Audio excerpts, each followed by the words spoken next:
Mambo 5 verse 1. Naamani unoporesa maperembudzi ake. Maafrika yedu. Apa ndakutongopedzisa. Lana senya tetelela ndobva ndatogara pasi zvakala panzi. Asi nyaya ndoda kupedzisa nezvayo. Ndaba ndifuna ukutetelela ngayo. Inyaya yomuprofita nemuroti newe. Indaba yemuprofita nompopi nawe. Kuti kana iwe ukanzi warwara uma abati wena uyakula. Kana umuprofita wokuprofita. Umuprofita maseka kuprofita. Usafungira kuti kana akasajamba kana kusumudza zidombo. Usingata abanye ukuthi uma angachambi mangapori angeke usinde. Azvisizo. Hayi cha. Kunyange pasina kuitwa zvinhu zvinoshamisa. Uma mwaizwanga into ebonakalayo. Munokwanisa kupora manje. Uzosinda mama. Yange pasina kuyisumudzwa mazitombo kana dzimwe dzimba dzakakura-kura. Noma kungaizwanga lutho. Pangotaurwa shoko kuti zvaita. Kwakhulunywa ilizwi. Zvenyu zvinogona kutoita. Kuba sokwenzakele. Ndobedzwa ndakuda kuti muchingonzwa. Into vele kumele nina nizwe manje. Zvino Naamani mukuru wehondo dzamambo weSiriya. Waiva munhu mukuru kuna tenzi wake nomunhu waikudzwa. Nokuti Jehovha wakanga akundisa vaIsraeri. Apa ndovati munyazobatisisa zviri kutaurwa apa nekuti handicharonedzeri zvakawanda tifamba. Uye waiva munhu wesimba noumhare. Tibatai.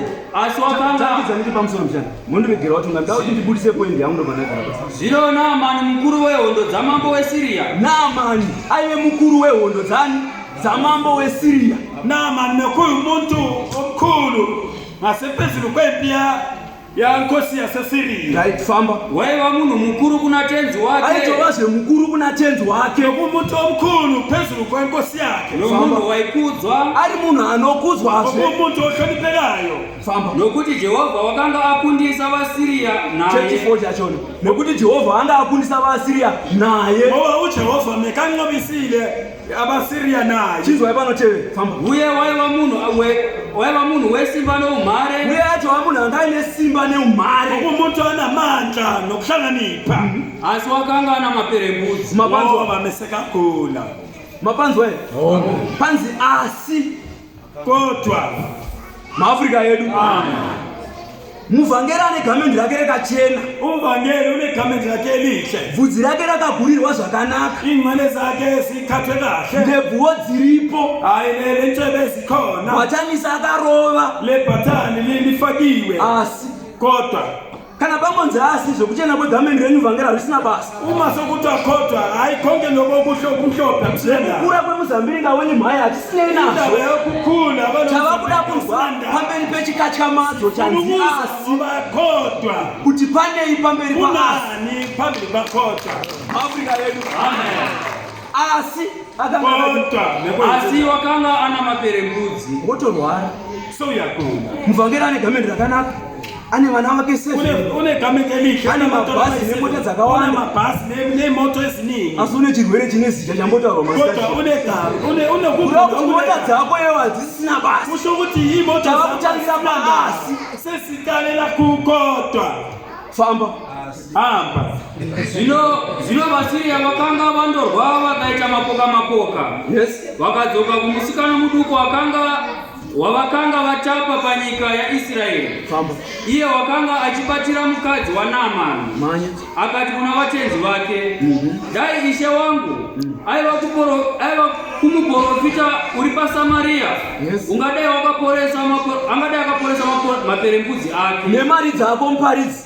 Nemari yako nemagamendi ako auna hope iwayo. Namagamendi aonawo amaningi. Dei wanga waenda pana muprofita ane gamendi dzukuru. Ngabe uhambe kuprofita waiporeswa iwe ivhangeri libomvu neuzosindiswa. Famba. Zvino mumwe akapinda akandoudza ishe wake akati musikana wenyika yaIsraeri wakataura chokuti nechokuti. Mambo weSiriya akati enda ndinoda kutuma mwati kuna mambo weIsraeri. Akabva akaenda namatarenda ane 10 esirivheri namashekeri ane zuru 6 zvendarama nenguo dzakanaka dzine 10. Akaenda nemwati kuna mambo weIsraeri yakanga ichiti zvino kana mwati iyi ichisvika kwauri muprofita. Le mwati mafika kuwe profita. Zvino kana mwati iyi ichisvika kwamuri Muzive kuti ndatuma Naamani muranda wangu kwamuri. Muzive kuti ndatuma mvangeli uya wakumbo kunyima shuga uya kwauriwe. Nditume mvangeli loyana wakumisa isukela kuwe. Kuti mumuporese maperembudzi ake. Muporese maperembudzi ake. Iwe wakanyima shuga. Wena only to issue. Tati muprofita newe. Zvino mambo waIsraeri wakati aravamwati iyo. Akabvarura nguo dzake akati. Muprofita. Asi ndini Mwari kani? Ko ndini Mwari. Ndinoziva kuuraya nokuraramisa kani? Ndinogona kuuraya here kana kuraramisa? Munhu zvatuma shoko kwandiri kuti ndiporese munhu ane maperembudzi, kuti ndiporese munhu maperembudzi ake. Asi fungai muone kuti unotsvaka kurwa neni. Zvino Erisha munhu waMwari wakanga achinzwa kuti mambo waIsraeri wabvarura nguo dzake, akatuma shoko kuna mambo akati, mabvarureiko nguo dzenyu? Ngaauye hake zvino kwandiri. Ngauyawo kuna pandiri famba. Ngauye zvake zvino kwandiri azive kuti muprofita aripo pakati paIsraeri. Nhasi pano vanhu vanofana kuziva kuti Mwari wakatuma Pauro mwaZvaAfrica aripo pakati pedu. Namshadza abantu kumele bazi kuti uNkulunkulu watuma Pauro. Naizvozvo ulana pakati kiti. Naamani akaenda namabhiza ake nengoro dzake. Famba.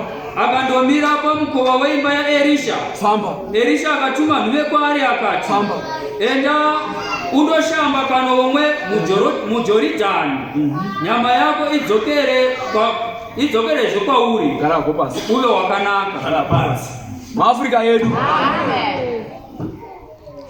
apadiwi kusumudza simbi dziya dzamunosumudza kumabasa kwenyu dziya dzedzi. Mangarakata yesimbi yekuti netsinga dzemusana dzinenge dzakati tare kuti muponeswe naevhangeri kuve usindiswe wena. Apadi kuti muprofita ajambe kundotuma kurufu. Akumelanga muprofita ajambe aye ngaserufini. Chero mukarwara nechirwere chine zita kana akati zvaita zvaita kugula kunegama makati kwenza kayele kwanza kayele. Gumbo renyu rinorwadza lenyawo leli buhlungu. Mukangondomwa kapu imwe chete yaOfa naOmega uma uyophuza amanzi rotopora. Seliyapora. Zvatoita. Sokwenzekele kwenzekele.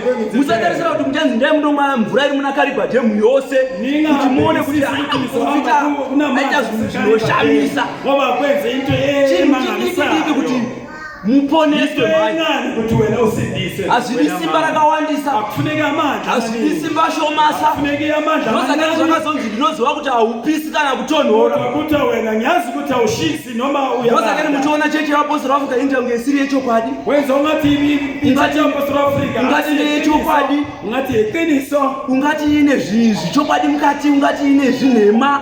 Ungati iri pakati nepakati, ungati ndiyo chaiyo, ungati haisiyo. Ukasanyatsouzvitarisisa haunzwisisi kuti ndiyo here kana haisiyo.